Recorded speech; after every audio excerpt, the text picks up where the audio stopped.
Doctor Ilyas, مجھے آپ نے یہ مسجد میں تالیاں تو آپ بجا نہیں سکتے، لیکن مجھے یہ نہیں پتہ چلے گا کہ آپ کو میری باتیں پسند آئی ہیں نہیں آئی۔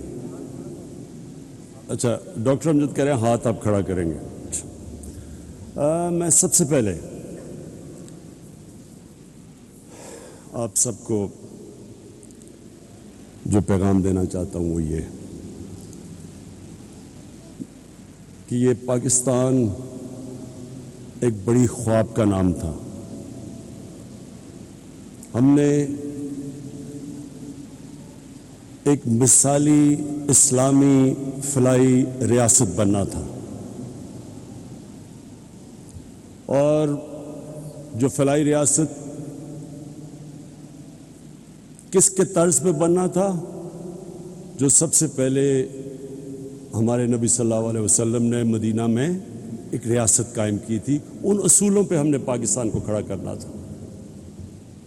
مجھے افسوس سے کہنا پڑتا ہے کہ وہ جو ہمارا قبلہ ہونا چاہیے تھا 1947 میں، ہم اس راستے پہ نہیں چلے۔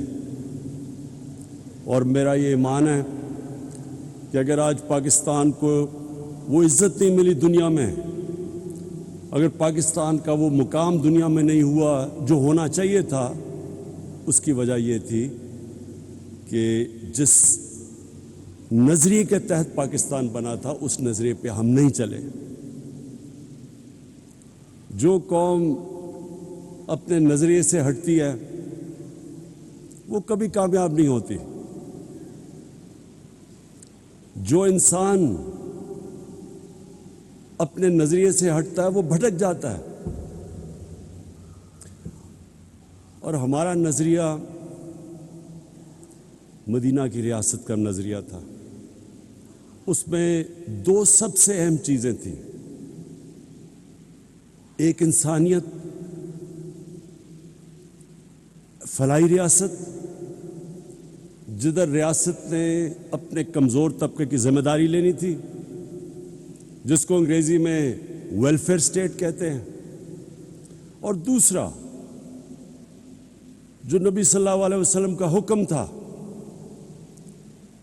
کہ جو قوم طاقتور چور کو چھوڑ دیتی ہے اور کمزور چور کو جیل میں ڈالتی ہے وہ تباہ ہو جاتی ہے، یعنی جس قوم میں انصاف نہیں ہوتا وہ تباہ ہو جاتی ہے۔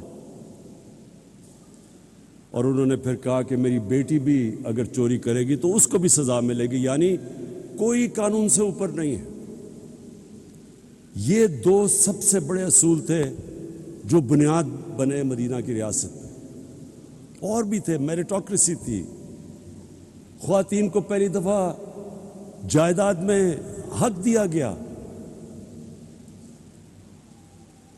غلاموں کو انسانوں کی طرح حکم دیا رکھنے کا، کوئی کسی کے اندر، سب انسان حضرت آدم کی اولاد بتایا گیا کہ کوئی بھی رنگ ہو آپ کا، اس پہ کوئی انسانوں کے اندر فرق نہیں ہے۔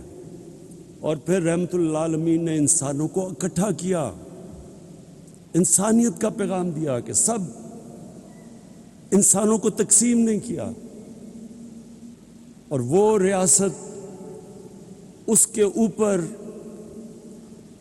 کئی صدیوں تک مسلمانوں نے دنیا کی امامت کی۔ آج مجھے افسوس سے کہنا پڑتا ہے کہ جن اصولوں پہ انہوں نے مدینہ کی ریاست کھڑی کی تھی، آپ کو وہ اصول وہ لوگ جو مسلمان نہیں ہیں ان ریاستوں میں نظر آتے ہیں۔ میں ساری دنیا گیا ہوں، میں آپ کو یقین دلاتا ہوں کہ سوئٹزرلینڈ، نیوزی لینڈ، اسکینڈینیویا، ان ملکوں میں آپ چلے جائیں آپ کو زیادہ اسلام نظر آئے گا، وہ قریب ہیں ان کے مدینہ کی ریاست کے اصولوں پہ۔ وہاں انصاف بھی ہے، وہاں انسانیت ہے، وہاں فلاحی ریاست ہے، وہاں میریٹوکریسی ہے، وہاں خواتین کو حقوق ملے ہوئے ہیں، انسانوں میں فرق نہیں کرتے۔ اور مسلمان دنیا میں بڑے کم، 50 سے زیادہ مسلمان ملک ہیں، بڑے کم مسلمان ملکوں میں آپ کو وہ مدینہ کی ریاست کے اصول نظر آئیں گے۔ اسی لیے میں انشاءاللہ کل آغاز کر رہا ہوں رحمت للعالمین اتھارٹی کا، اور صرف میرا مقصد یہ ہے کہ اب ہمارے بچے بچے کو سمجھ آئے کہ نبی صلی اللہ علیہ وسلم کا پیغام کیا تھا، سیرت نبی کیا تھی، سب کو پتہ چل جائے۔ اللہ کسی کو ایمان دیتا یا نہیں دیتا وہ تو اللہ کا تحفہ ہے، لیکن ہم اپنی ریاست ذمہ داری پوری کریں اپنے انسانوں پہ، اپنے بچوں پہ، ان کو بتائیں کہ اصل میں ان کی سیرت کیا تھی، ان کا راستہ کیا تھا۔ تو آج جو ہم یہاں جمع ہوئے ہیں اس کا مقصد ایک ہے کہ ہم اس فلاحی ریاست کے راستے پہ چلے جائیں، اور اس کے لیے میں سب سے پہلے تو آج اپنی قوم کا شکریہ ادا کرتا ہوں اور FBR کا بھی کہ انہوں نے پہلی دفعہ پاکستان میں اتنا زیادہ ہم نے ٹیکس اکٹھا کیا، ہم نے ریکارڈ ٹیکس اکٹھا کیا پاکستان میں، اور اس کی وجہ سے میں نے پرسوں جبکہ دنیا میں قیمتیں اوپر جا رہی ہیں، تیل کی، بجلی کی، 5 روپے یونٹ بجلی کی قیمت کم کر دی ہے اور 10 روپے لیٹر تیل اور ڈیزل کی قیمت کم کر دی ہے، کیونکہ ہمارے پاس پیسہ زیادہ آیا ہے۔ تو میں اپنی قوم کو کہتا ہوں کہ آپ جتنا زیادہ ٹیکس دیں گے وہ سارا ٹیکس میں لگاؤں گا اپنے نیچے لوگوں کو اوپر اٹھانے کے لیے، لوگوں کے بوجھ کم کرنے کے لیے، مہنگائی کم کرنے کے لیے۔ یہ میں آپ سے میرا وعدہ ہے، وہ کہیں اور پیسہ نہیں جائے گا، وہ صرف آپ کے اوپر لگے گا جس طرح ہمارا ٹیکس بڑھتا جائے گا۔ اب یہ میں آج کامیاب پاکستان کا پروگرام ہے، ہم نے 45 لاکھ خاندانوں کو اس پروگرام میں لے کے آئے ہیں۔ 45 لاکھ خاندان شروع کیا تھا ہم نے پختونخوا سے اور آزاد کشمیر گلگت بلتستان، پھر جو ہمارے کمزور علاقے پنجاب کے ساؤتھ پنجاب میں اور تھرپاکر سندھ میں، بلوچستان میں، لیکن اب سارے پاکستان میں ہم یہ پروگرام لے کے آ رہے ہیں۔ جس طرح بھی ڈاکٹر امجد نے کہا، اور ڈاکٹر امجد میں آپ کی جتنی بھی تعریف کروں وہ کم ہے، آپ وہ انسان ہیں جو سمجھ گئے ہیں زندگی کا مقصد کہ اللہ تو اس کو آخرت میں اس کو نوازتا ہے جو انسانیت کے لیے کچھ کرتا ہے۔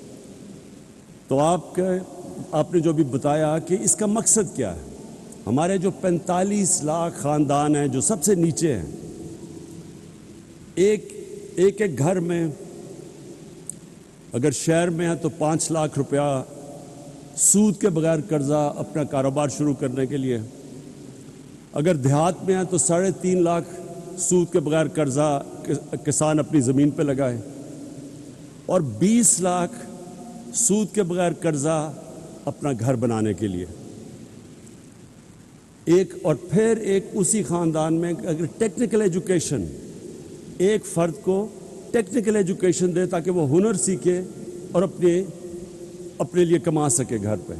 اور اب تو آئی ٹی ایک ایسا شعبہ ہے، انفارمیشن ٹیکنالوجی، کہ آپ 6 مہینے 12 مہینے میں ایک بچے کو ٹرین کر سکتے ہیں، وہ آئی ٹی سیکھ سکتا ہے، پروفیشنل پیسے کما سکتا ہے۔ اور اب تک ہم جتنا پیسہ دے چکے ہیں میرے خیال میں 2.5 ارب ہے، ہم جو آگے دینے جا رہے ہیں پیسہ دونوں اگلے سال تک وہ 1000 ارب ہے، 1000 ارب روپے کے قرضے دیں گے یہی 45 لاکھ خاندانوں کو، اور پھر اس کو بڑھاتے جائیں گے۔ مقصد یہ ہے کہ لوگ خود اپنے پیر پہ کھڑے ہوں، ہنر سیکھیں، کاروبار کریں۔ حکومت کے پاس تو کبھی بھی اتنا پیسہ نہیں آئے گا کہ نوکریاں سب کو دے دے، 22 کروڑ عوام ہے، حکومت کے پاس تو اتنے وسائل نہیں ہوں گے، تو لوگوں کو مدد کر رہے ہیں کہ وہ اپنے پیر پہ کھڑے ہو سکیں، اپنا کاروبار، ہنر سیکھ سکیں، اور کسانوں کے لیے خاص طور پہ کہ سود کے بغیر قرضے ملیں تاکہ وہ اپنی زمین کے اوپر لگا سکے اور اپنی آمدن بڑھا سکے۔ اور پھر سب سے بڑی بات، گھر، یہ ایک انسان کی سب سے بڑی خواہش ہوتی ہے کہ میرے اپنی چھت ہو، لیکن ہمارے ملک میں اتنا مہنگا ہے گھر بنانا، اور بینک ابھی تک قرضے ہی نہیں دیتے تھے چھوٹے لوگوں کو، کہ تنخواہ طبقہ ان کے پاس کبھی بھی ان کو قرضے نہیں دیتے تھے، پیسے والے کو قرضے دیتے تھے.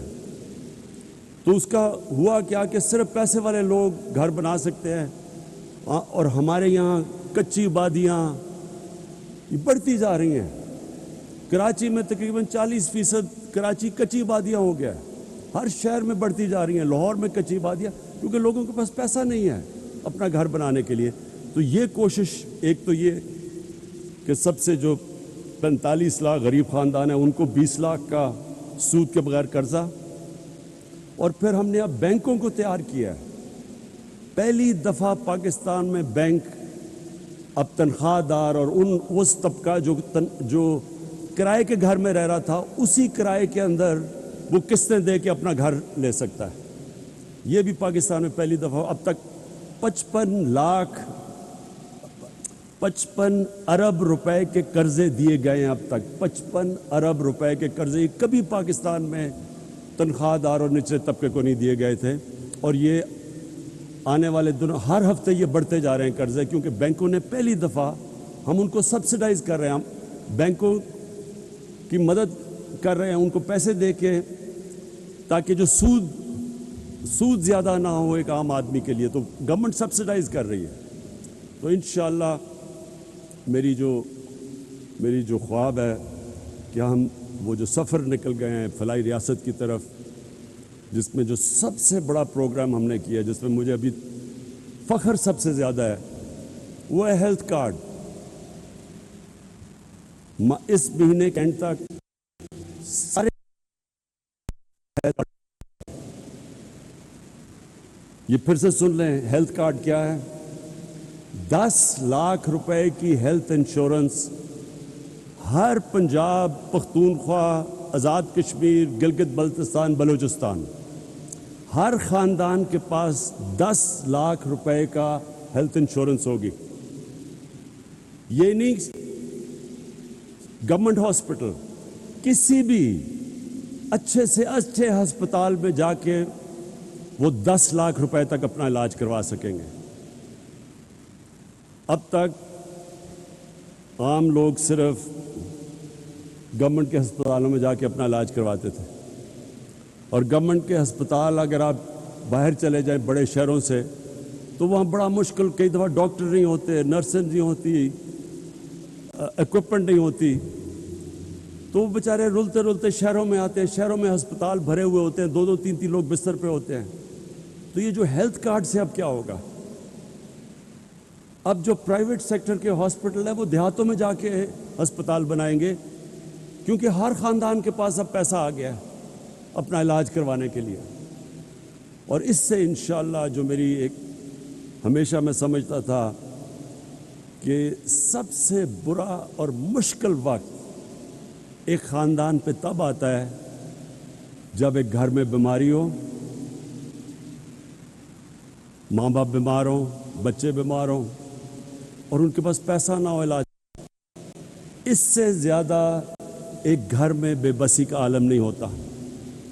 تو یہ مجھے جو سب سے بڑی خوشی، اگر مجھے پوچھیں کہ 3.5 سال میں آپ کو کس چیز میں سب سے زیادہ خوشی ملی ہے، وہ اس میں ملی ہے کہ انشاءاللہ اس مہینے کے اینڈ تک سارے پاکستان کے خاندانوں کے پاس 10 لاکھ روپے کا ہیلتھ انشورنس آ جائے گی.